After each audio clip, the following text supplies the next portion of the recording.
सोलापूर लोकसभा मतदारसंघातील शेतकरी, ग्रामीण नागरिक, घरकुल लाभार्थी, भाविक आणि सर्वसामान्य जनतेच्या विविध प्रश्नांसाठी खासदार प्रणिती शिंदे यांनी शेतकरी आणि ग्रामस्थांच्या शिष्टमंडळासह जिल्हाधिकारी कार्यालयात भेट देऊन जिल्हाधिकारी एस. कार्तिकेयन यांना विविध विषयांवरील निवेदने सादर केली.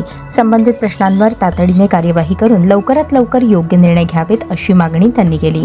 खासदार प्रणिती शिंदे यांनी प्रधानमंत्री पीक विमा योजनेअंतर्गत सोयाबीन पिकाचे नुकसान झालेल्या सोलापूर लोकसभा मतदारसंघातील पात्र शेतकऱ्यांना पीक विम्याची रक्कम तात्काळ वितरित करावी अशी मागणी केली. नैसर्गिक आपत्ती, अवकाळी पाऊस, दुष्काळ आणि गारपिटीमुळे नुकसान झालेल्या शेतकऱ्यांना आगामी हंगामासाठी आर्थिक मदतीची गरज असल्याचे त्यांनी नमूद केले. तसेच पंढरपूर तालुक्यातील रांजणी येथील गट क्रमांक 280 आणि 484 या गायरान जमिनीबाबत ग्रामस्थांनी केलेल्या तक्रारींची चौकशी करून संबंधित ग्रामस्थांना न्याय मिळवून द्यावा अशी मागणी त्यांनी जिल्हाधिकाऱ्यांकडे केली.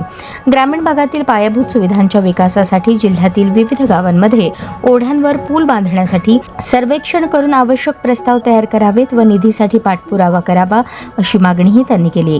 पावसाळ्यात अनेक गावांचा संपर्क तुटत असल्याने विद्यार्थी, महिला, शेतकरी आणि रुग्णांना मोठ्या अडचणींना सामोरे जावे लागत असल्याचे त्यांनी नमूद केले.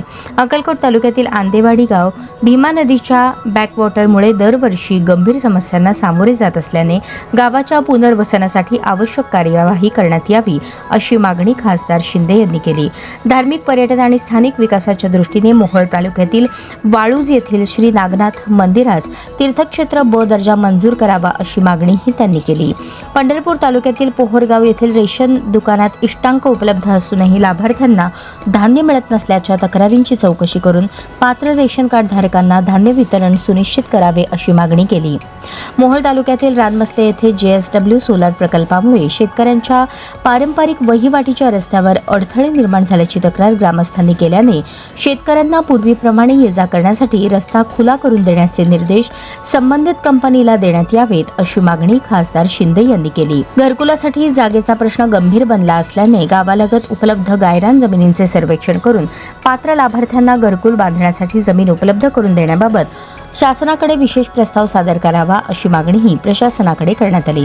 यावेळी जिल्हाधिकारी एस. कार्तिकेयन यांनी सर्व निवेदनांची सकारात्मक दखल घेत संबंधित विभागांकडून वस्तुनिष्ठ पडताळणी करून योग्य त्या उपाययोजना करण्यात येतील. तसेच प्रलंबित प्रश्नांवर सकारात्मक निर्णय घेण्यासाठी प्रशासन प्रयत्नशील राहील असे आश्वासन दिले. खासदार प्रणिती शिंदे यांनी सादर केलेल्या या विविध निवेदनांवरून शेतकरी, ग्रामीण नागरिक, घरकुल लाभार्थी, रेशन कार्डधारक आणि ग्रामस्थांच्या प्रश्नांबाबत त्यांचा सातत्यपूर्ण पाठपुरावा करत असल्याचे दिसून येत असून संबंधित विभागांनी या मागण्यांची गांभीर्याने दखल घेऊन तातडीने कार्यवाही करावी अशी अपेक्षा व्यक्त करण्यात येत आहे.